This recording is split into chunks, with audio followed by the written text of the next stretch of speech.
What if the Middle East is entering the most dangerous phase of conflict in decades? Over the past few days, Iranian missiles have struck central Israel, triggering air raid sirens across major cities and forcing thousands of civilians to rush into bomb shelters. Reports indicate that explosions were heard near key population centers, as Israel's air defense systems scrambled to intercept incoming projectiles. But the story doesn't end there. At the very same time these missiles were hitting Israeli territory, Israeli forces continued carrying out airstrikes in Gaza, targeting what they describe as militant infrastructure. According to medical officials, several civilians, including women and children, were killed during recent strikes in the Gaza Strip. This simultaneous escalation on two fronts is raising alarm among military analysts and global leaders, because this is no longer just a local conflict. This is becoming a multi-layered regional confrontation. Iran has dramatically expanded its missile operations in the ongoing confrontation. According to security analysts, Tehran has already launched hundreds of missiles and drones toward Israel since the conflict intensified. And each new wave of attacks increases the risk of something far more dangerous: a direct, sustained war between two of the Middle East's most powerful militaries. For years, the confrontation between Iran and Israel was fought in the shadows, through cyber operations, intelligence missions, and proxy forces across the region. But now the conflict is moving into the open: ballistic missiles, airstrikes, regional mobilization, and the consequences could extend far beyond Israel and Gaza. Energy markets are watching nervously. Military alliances are preparing for escalation. And governments around the world are asking the same urgent question: is the region heading toward a wider Middle East war?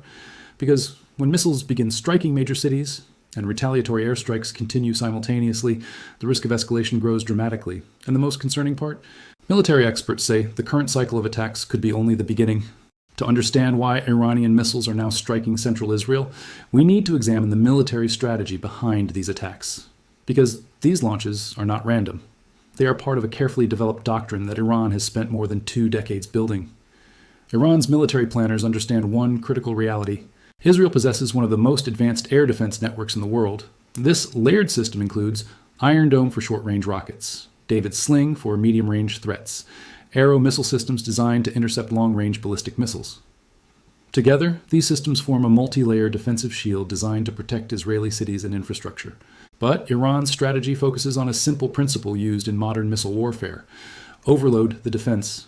Instead of launching a few missiles at a time, Iran often fires multiple projectiles simultaneously, combining ballistic missiles, cruise missiles, and drones.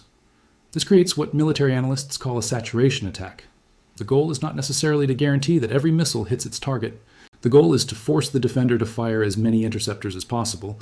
Each interceptor launched costs time, money, and resources. And if attacks continue in waves, defensive systems can begin to feel enormous pressure. Central Israel is a particularly significant target in this strategy. This region includes some of the country's most important population centers, economic hubs, and critical infrastructure. Strikes near this area send a powerful message, both militarily and psychologically. They demonstrate that Iranian missiles are capable of reaching deep inside Israeli territory. But while missiles are flying toward Israel, another front of the conflict is unfolding simultaneously. Israeli forces have continued airstrikes inside Gaza, targeting what they describe as militant positions, weapons depots, and command centers. From Israel's perspective, these strikes are part of a broader strategy to weaken hostile groups operating near its borders. However, the continuation of these operations during the missile exchanges adds another layer of tension. Because when military action happens on multiple fronts at the same time, the risk of escalation increases dramatically. Strategists call this the escalation ladder. Each new strike, each retaliation, and each missile launch pushes the conflict one step higher. And once the situation climbs high enough on that ladder, it becomes far more difficult to bring it back down. As Iranian missiles streak toward Israeli territory, Israel's response begins long before the first explosion is heard. Deep inside military command centers, radar systems scan the skies continuously, tracking objects moving at extreme speeds. The moment a missile launch is detected, Israel's air defense network springs into action. Within seconds, advanced radar systems calculate the missile's trajectory, predicting where it will land and whether it poses a threat to populated areas. If the system determines that a missile is headed toward a city, military operators make a rapid decision: launch an interceptor. Israel's layered missile defense architecture is designed specifically for scenarios like this. At the lowest level, the Iron Dome system intercepts short-range rockets and artillery shells. Above that, David's Sling is built to destroy medium-range missiles. And at the highest layer, the Arrow defense system is capable of intercepting long-range ballistic missiles outside the atmosphere. Each layer serves a specific purpose. Together, they form one of the most complex defensive shields ever constructed. But even with these advanced systems, missile defense is never perfect. Every interception involves a race against time. Once an interceptor is launched, it must locate the incoming missile, adjust its flight path, and destroy the target before it reaches its destination. This entire process can take only seconds. Meanwhile, civilians across Israel respond to the threat in their own way. Air raid sirens echo through cities. People rush into bomb shelters. Schools, offices, and transportation systems pause as the country shifts into emergency mode. This rapid civilian response is a key part of Israel's national defense strategy, because even when missiles are intercepted successfully, falling debris or shrapnel can still cause damage. But the real strategic challenge appears when missile attacks occur in waves. When dozens of missiles are launched within minutes, defense systems must prioritize which threats to intercept first. This is where the concept of missile saturation becomes critical. The more projectiles launched at once, the greater the pressure placed on defensive systems. And this is exactly the type of scenario many military analysts believe Iran has been preparing for. While Israel focuses on defending its cities from missile strikes, its military continues to conduct operations elsewhere. Israeli airstrikes in Gaza are ongoing, targeting what officials describe as militant infrastructure and launch sites. These operations are intended to reduce future attacks, but they also contribute to a rapidly intensifying cycle of retaliation. Because every strike can trigger another response, and with each new escalation, the conflict moves one step closer to something far larger.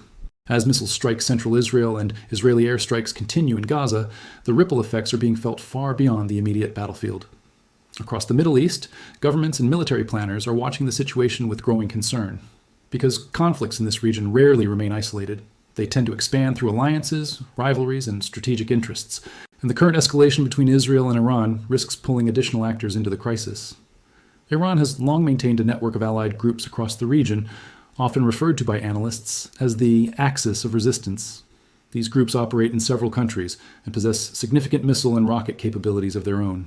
If tensions continue rising, the possibility of multiple fronts opening simultaneously becomes a serious concern for military strategists.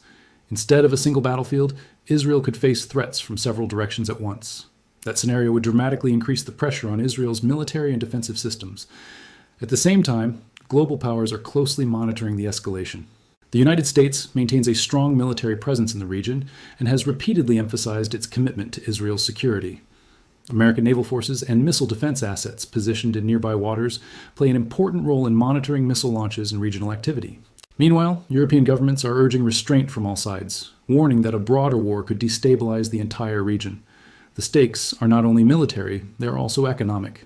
The Middle East sits at the center of critical global energy routes. Large portions of the world's oil shipments pass through nearby waterways every day. If the conflict begins to disrupt these routes, global markets could react immediately.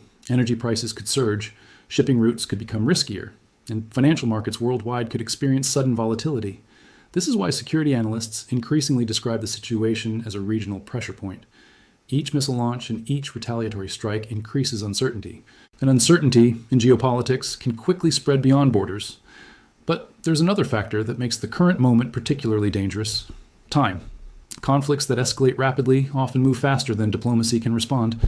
When military actions occur daily, political negotiations struggle to keep pace. And if retaliatory cycles continue without pause, leaders on all sides may find themselves pushed toward decisions that dramatically expand the conflict. As the exchange of missiles and airstrikes continues, the conflict is no longer just a regional security issue. It is becoming a global strategic concern, because when tensions escalate in the Middle East, the effects rarely stay confined to one battlefield. They spread outward into energy markets, military alliances, and international diplomacy. The first shockwaves are often felt in the global economy. The Middle East remains one of the most important energy-producing regions in the world. A significant portion of global oil supplies moves through nearby maritime routes every day. Whenever the risk of war increases in this region, markets react almost instantly. Oil prices begin to fluctuate. Shipping companies reassess their routes. Insurance costs for vessels traveling through the region can rise dramatically. Even a small disruption in these routes can affect energy prices across Europe, Asia, and North America. But the economic impact is only one part of the story. There is also the question of military alliances. Major powers have long-standing relationships with countries in the region. These alliances mean that if the conflict expands, outside powers could become more directly involved. Military deployments could increase. Naval forces may move closer to strategic waterways. Air defense systems might be reinforced across allied territories. And once multiple major powers begin positioning their forces, the risk of misunderstanding or accidental escalation rises. History has shown that conflicts can sometimes grow far larger than anyone initially intended. Another major concern is the humanitarian impact. Ongoing airstrikes and missile attacks create enormous pressure on civilian populations. Cities must operate under constant alert. Families spend nights in shelters. Hospitals and emergency services remain on high alert as they prepare for possible casualties. In places like Gaza, where infrastructure is already under strain, continued airstrikes can worsen humanitarian conditions significantly. For global leaders, this creates a difficult balance. On one hand, countries want to support their allies and protect their strategic interests. On the other hand, they are also under pressure to prevent the conflict from spiraling into a broader regional war. This is why diplomats around the world are urgently calling for de-escalation. But diplomacy moves slowly, missiles move fast. And when military actions continue while negotiations are still unfolding, the risk of escalation grows with every passing day. Which leads to the final and most critical question. If the current cycle of attacks continues, where does the escalation stop? Because in the volatile landscape of the Middle East, one miscalculation could push the region into a conflict far larger than anyone expected. And that is exactly what we will examine in the final conclusion. The events unfolding between Iran, Israel, and Gaza may represent one of the most dangerous moments the Middle East has faced in recent years. Missiles striking central Israel, airstrikes continuing in Gaza, regional tensions rising by the day. Individually, each of these developments is serious, but together they reveal something much larger, a rapidly intensifying cycle of escalation. Modern conflicts rarely begin as full-scale wars. Instead, they grow step by step. One strike triggers retaliation, retaliation leads to another attack. And before long, the situation moves beyond what either side originally intended. What we are witnessing now may be exactly that process. For years, the confrontation between Israel and Iran was largely indirect. Operations took place through intelligence activities, cyber warfare, and regional proxy groups. Direct missile exchanges between the two sides were rare, but the situation today looks very different. Ballistic missiles and drones are now being used openly. Air defense systems are being tested under real combat conditions. And military operations are occurring across multiple locations at the same time. This shift from shadow conflict to direct confrontation dramatically raises the stakes, because once missiles begin striking cities, and airstrikes continue simultaneously, the room for de-escalation becomes much smaller. Every new attack carries the risk of triggering a larger response. Military strategists often describe this dynamic using the concept of an escalation ladder. Each action pushes the conflict one step higher. At the lower levels, limited strikes and defensive responses may still allow room for diplomacy. But as the conflict climbs higher on that ladder, the choices available to political leaders become increasingly limited. At some point, leaders may feel pressure to respond more forcefully in order to maintain deterrence. And that is the moment when conflicts can suddenly expand. Another important factor shaping this crisis is technology. Missile warfare has transformed modern conflict. Ballistic missiles, drones, and precision-guided weapons allow countries to strike targets hundreds or even thousands of kilometers away. This means conflicts can escalate rapidly without large ground invasions, but it also means that cities and civilian populations can become vulnerable in ways that were far less common in the past. Air defense systems can intercept many threats, but no defensive system can guarantee perfect protection, and every missile launched increases uncertainty. Meanwhile, the broader region continues to watch closely. Neighboring countries are monitoring the situation carefully, aware that instability in one part of the Middle East can quickly affect others. Global powers are also deeply invested in preventing the crisis from spiraling further. Diplomatic channels remain active. Behind closed doors, governments are working to reduce tensions and prevent additional escalation. But diplomacy often moves slowly, and in fast-moving conflicts, events on the battlefield can change the situation much faster than negotiations can resolve it. This is why analysts describe the current moment as a critical crossroads. The region could move toward de-escalation if tensions begin to ease and diplomatic efforts succeed. But if missile attacks and retaliatory strikes continue to intensify, the Middle East could enter a far more unstable phase. For now, the world is watching closely. Air defense systems remain on alert. Military forces remain mobilized. Diplomats continue working behind the scenes. And one central question remains unanswered. Will this crisis stabilize, or will it become the spark that pushes the region into a much larger conflict? Only the coming days will reveal the answer. If you found this analysis helpful, make sure to subscribe to the channel and turn on notifications for in-depth coverage of global conflicts, military strategy, and geopolitical developments shaping the world today. And in the next video, we'll examine a critical question. How powerful is Iran's missile arsenal compared to Israel's air defense systems? The answer may change how you see this conflict entirely.